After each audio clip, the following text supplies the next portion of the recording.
মধ্যপ্রাচ্যে সংঘাত, ফুরিয়ে আসছে মার্কিন ক্ষেপণাস্ত্রের মজুদ, দুশ্চিন্তায় পেন্টাগন। মধ্যপ্রাচ্যের আকাশ এখন রণক্ষেত্র।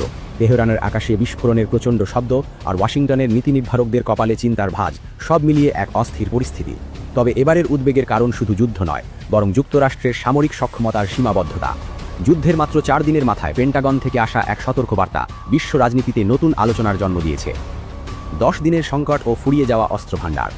আল জাজিরার এক সাম্প্রতিক প্রতিবেদনে বলা হয়েছে, পেন্টাগন প্রেসিডেন্ট ডোনাল্ড ট্রাম্পকে জানিয়েছে যে বর্তমান গতিতে হামলা চলতে থাকলে আগামী 10 দিনের মধ্যে যুক্তরাষ্ট্রের গুরুত্বপূর্ণ ক্ষেপণাস্ত্রের মজুদ বিপজ্জনক পর্যায়ে নেমে আসতে পারে। বিশেষ করে মাঝ আকাশে শত্রু ক্ষেপণাস্ত্র ধ্বংস করার জন্য ব্যবহৃত ইন্টারসেপ্টার এবং নিখুঁতভাবে লক্ষ্যভেদে সক্ষম গাইডেড মিসাইলগুলোর সংকট দেখা দিতে পারে।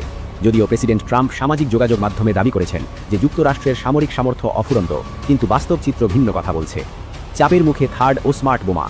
প্রতিরক্ষা বিশ্লেষকদের মতে সবচেয়ে বড় সংকটে রয়েছে যুক্তরাষ্ট্রের সর্বাধুনিক প্রতিরক্ষা ব্যবস্থা থার্ড। গত 1 বছরের সংঘাত মোকাবিলা করতে গিয়ে যুক্তরাষ্ট্র তাদের মোট মজুদের প্রায় 25% থার্ড ইন্টারসেপ্টার ব্যবহার করে ফেলেছে। পাশাপাশি সাগরে মোতায়েন করা জাহাজ থেকে ছোড়া মিসাইলগুলোর মজুদও দ্রুত কমছে।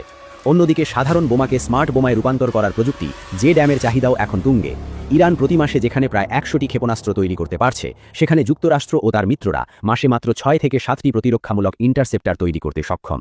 উৎপাদনের এই বিশাল ব্যবধান দীর্ঘমেয়াদী যুদ্ধে ওয়াশিংটনকে বড় ঝুঁকিতে ফেলতে পারে। যুদ্ধের আকাশচুম্বী খরচ। কেবল অস্ত্রের অভাব নয়, আর্থিক চাপের দিকটিও উঠে এসেছে সেন্টার ফর নিউ আমেরিকান সিকিউরিটির তথ্যে। যুদ্ধের প্রথম 24 ঘণ্টাতেই খরচ হয়েছে প্রায় $79 মিলিয়ন।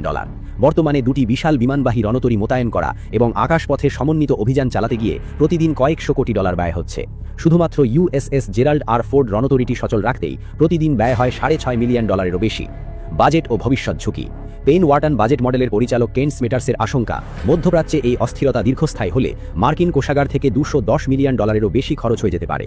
উল্লেখ্য, 2023 সালের অক্টোবর থেকে এখনও পর্যন্ত ইসরায়েলকেই $21 মিলিয়ন সামরিক সহায়তা দিয়েছে যুক্তরাষ্ট্র। ক্রমাগত এই ব্যয় এবং অস্ত্রের ক্রমবর্ধমান চাহিদা যুক্তরাষ্ট্রের প্রতিরক্ষা ব্যবস্থাকে বড় ধরনের চ্যালেঞ্জের মুখে ঠেলে দিচ্ছে।